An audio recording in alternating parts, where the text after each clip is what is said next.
మరి వీనికి ఇచ్చిందంటే వాళ్ళ శ్రీకాంత్ గారికి 5,000 ఈయనకి 5,000 గియ్య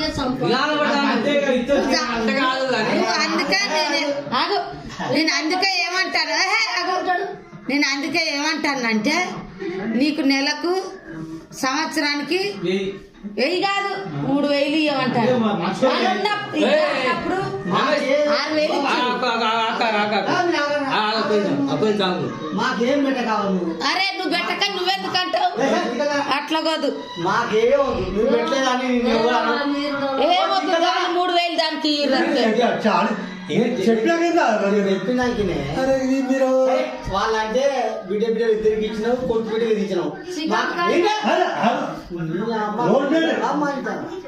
మాకేం ఇవ్వకుండా మేము పెట్టలేదన్నాము. అదే మాకేం అవసరం లేదు కానీ నీది నువ్వే తిను కానీ మాకేం పెట్టకుండా మాకేం అవసరం లేదు. నేను అప్పుడే చెప్పినా అప్పుడే మాకేం అవసరం లేదు.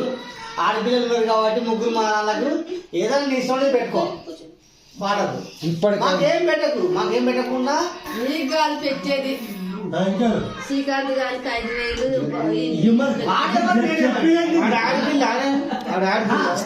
ఆడపిల్ల కాదు కొంచెం ఆడపిల్ల ఉండు. ఆడపిల్ల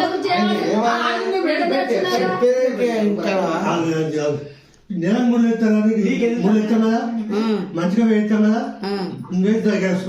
గయ్యే మరి అనేది వాని రూడవలో పడను వీని రూడవలో పడను వానికి నిత్తా వీనికి నిత్తా అంటాను. నాకు ఉంగరం చేయించారు అదే నీ పైసలు ఏం చెప్తా నాకు ఉంగరం చేయించారు కదా అడుగు ఇదే ముఖం అన్నాడు. కాదు ఒకటవా నీ ఇంటికి కూడా దాని పని ఉన్నప్పుడు కూడా నువ్వు ఏం పని పోకు, నీ పని పెట్టి నువ్వు ఇంతగా తిను ముసలు ఉన్నప్పుడు కూడా రమేష్ నీ పని ఉన్నాయి కాబట్టి ఇద్దరు ఇంతగా తిరుగుది నువ్వు పని పోకుండా వదిలేని కూడా చెప్పినట్లు అట్లా అయితే ఎంతో మొత్తున్నాడు.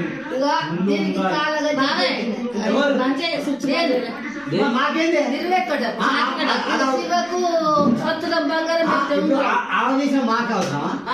ఆమె చేసిన మాకు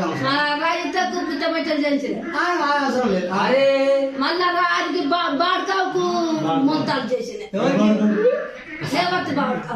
అడుగు నీ మానవని సారమ్మని అడుగు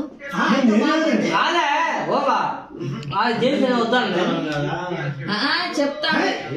ఏం చెప్పినంటే వాళ్ళ పెట్టు ఆడపిల్లలు పిల్లలకు పెడితే వీనికి వీనికి ఒక వాని రూడవలో వీని రూడవలో పడను నేను అంటది. ఓమో నాకు పెట్టావానే మాకేం అవసరం లేదు. నాయనమ్మ మాది మాకు చాలు. నాయనమ్మ నాకు డ్రెస్ పెట్టావానే?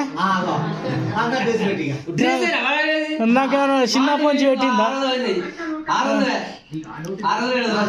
చాలు నాకు ఏదొద్దు, ఒక 1,000 రూపాయలు ఇస్తే చాలు నాకు. దాని గొలుసు ఎప్పుడు తెస్తారు? వాడ మాట్లాడేదంతా ఇస్తాడు. గుర్తురాక ఒకటవా ఇప్పుడు రాజు తీసుకున్నాడు 5,000 తీసుకున్నాడా 5,000 అంటే ఆ మిత్తి మరి అది ఎవరికి కడతారో నాకు తెలియదు కానీ